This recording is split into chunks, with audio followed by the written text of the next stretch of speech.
You remember that theory I brought up about the sensei most likely knowing about the assassins? Well, I think I have hit the money. Let me explain why. Something that happened in this episode of Akuma no Riddle just goes downright to prove he knows something about the assassins. He may not be an assassin himself, but he may be a ninja, a shinobi, or whatever. Let me explain why, okay? So there was a scene in this episode of Kaminaga sneaking up on Azuma. Now, as we remember, Azuma did not detect her sensei touching her shoulder like right behind her, but she was able to detect, okay? She was able to detect Kaminaga from a very far distance off around a corner. We gotta give her take, Kaminaga's not the best assassin out there, okay? I mean, she didn't even want to be assassin. That was her goal and wish, and she was to kill Haru. But she was still an assassin. She still had some form of training. But Azuma could not detect her sensei at all. So right there, that one scene just proves my theory. Now, I could still be wrong, and this just could be a bad writing for someone to bring that type of theory up, but still, that right there just proves it. So let's move on. Let's talk about this episode.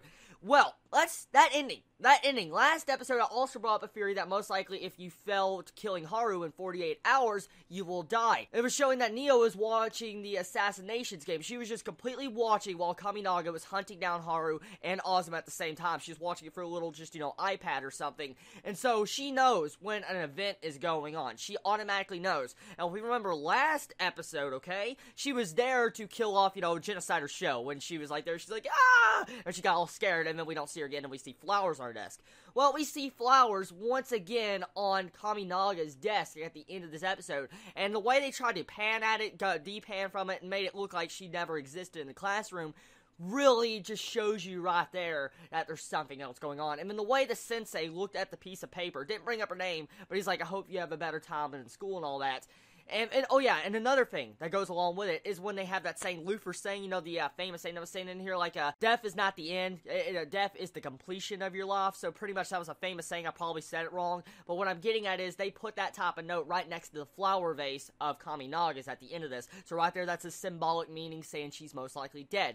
Like I said, this is me just spitting out theories, but I mean, still, it sounds really possible the more I see this series progressing onward. I love the animation style of this episode. It was really nice. I like the up-close personal shots. Akuma no Riddle knows how to do that really freaking well with these characters when they just zoom up close to try to emphasize their emotions that they're currently feeling. And I really love the character development of Kaminaga this episode. We find out that she was in some form of Catholic church, guessing working for the Pope, and she had to assassinate someone that most likely was working for a higher figure like the Pope or something in the church. And so she was to assassinate someone, and she failed and the car blew up, and her, mentor died.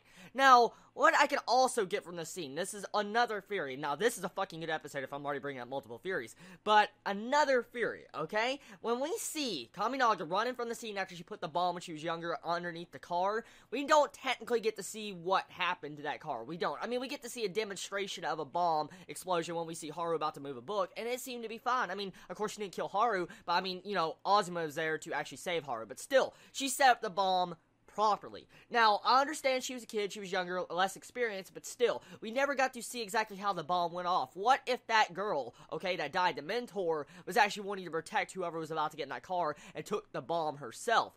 I mean, that's possible, ain't it? I mean, it sounds possible, it does, but either way, I like this episode. I love the way it ended, and I just love getting to see the awesome vibes and mystery that the series really brings. It has some great theories to it that I love doing in anime. When I'm watching anime, and I've stated a couple times before, if I can have theories on an episode, I fucking love that. That is amazing when you can have theories on an episode, because it means the story writing is doing really well, because you can bring up different points of where the series can take place, and you can't really pinpoint exactly what is going to happen next. So I love the ride of Akuma no Riddle, a very good series. I love it so much. I love the animation, I love the music, I love the fighting. Tell me your thoughts on this episode, and do you agree with any of my theories at all? And if you have your own theory, let me know in the comments below. Everybody, love you so much. Please be safe. Chibi out.